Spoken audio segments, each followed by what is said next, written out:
Hi guys, here we're on the range at People's Golf Club, the new swing studio at the golf club, and what I'm going to talk about is how important the modern fundamentals of golf are for you to build a great platform, a good foundation for you to increase your playing performance as a whole. So first thing we'll talk about is that this book's basically about the modern fundamentals of golf, which is in reference to Ben Hogan, probably one of the best golfers of all time. And this book was sort of collated together in 1957 from a series of articles that was documented, and it was published as a book in 1957. So what I'm going to talk about is lesson one is the grip. So how we grip the club influences the way we strike the golf ball. So if we have a good grip, then that's a good starting point for you to hit the ball correctly. So if we can have a good grip in the rest position, that influences the way we strike the golf ball as a whole, and how many errors are accumulated through poor grips and poor hand and eye coordination with reference to the grip. So first thing I'm going to talk about is grip. So with our grip, what we want to do is understand how we grip the club correctly. So what I'm going to talk about is how we position the left hand. So what I'm going to talk about is positioning the left hand. So the left hand, the club should go almost diagonal from our forefinger to our pinky. So it goes diagonal, it fits in there. So it's in the fingers, it's not in the palm, it's in the fingers. And the back of my left hand is facing the target. So from here, so pretend the camera's the target, the back of my hand's facing the target, and I put my hand down the club, it's in the fingers, I put my thumb on, I close my hand. So if I take the last three fingers are the pressure points of the left hand. So if I was to take the pressure points off, I would be able to hold the club with my forefinger and thumb without any. So if I put the pressure points back on the club, put my hand around, that's basically my hand's secure. So first of all, if we do that, so take the hand off the club, should be able to balance it with my forefinger and thumb. These pressure points, put the hand back round, and that's basically.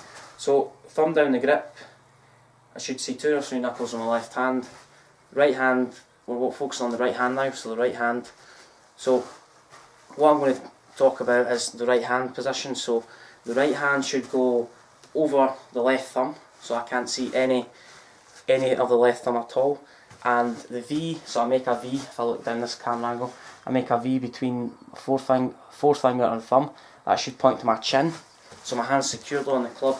And the 2 pressure points in the right hand I like to always reference to is the 2 middle fingers. So from here, if I was to take the 2 fingers off the club, I feel like all the pressure's taken away.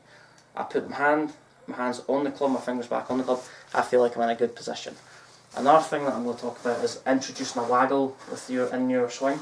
So if I introduce a waggle, it basically gets my timing in a better sequence. So it's basically a visualisation of the shot. So if I take the club back, I can almost start my rhythm and my downswing correctly. Take the club back in the backswing, I get into a good position, I can feel like I'm taking a nice wide arc, and it starts to swing off in a good sequence. So if I don't start a waggle, then it doesn't give me that sensation of feeling that move away from the golf ball, getting top of the backswing. So introduce a waggle. So you need to focus on grip. So as I was saying, position the club in the left hand through the fingers, close the left hand.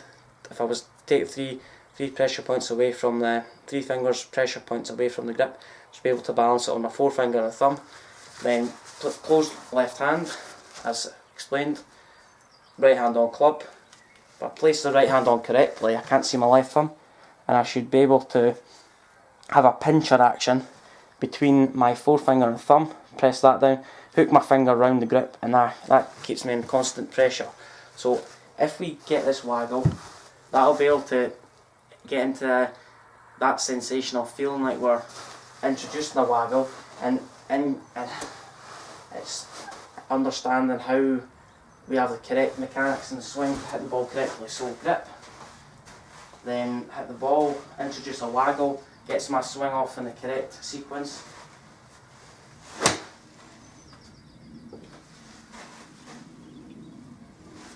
And that's basically everything today. So found that helpful, the next video will cover 7 iron, 9 iron, driver, and how we set up differently to hit the golf ball. So there's the grip and the waggle. So if you've got any thoughts on it, let me know.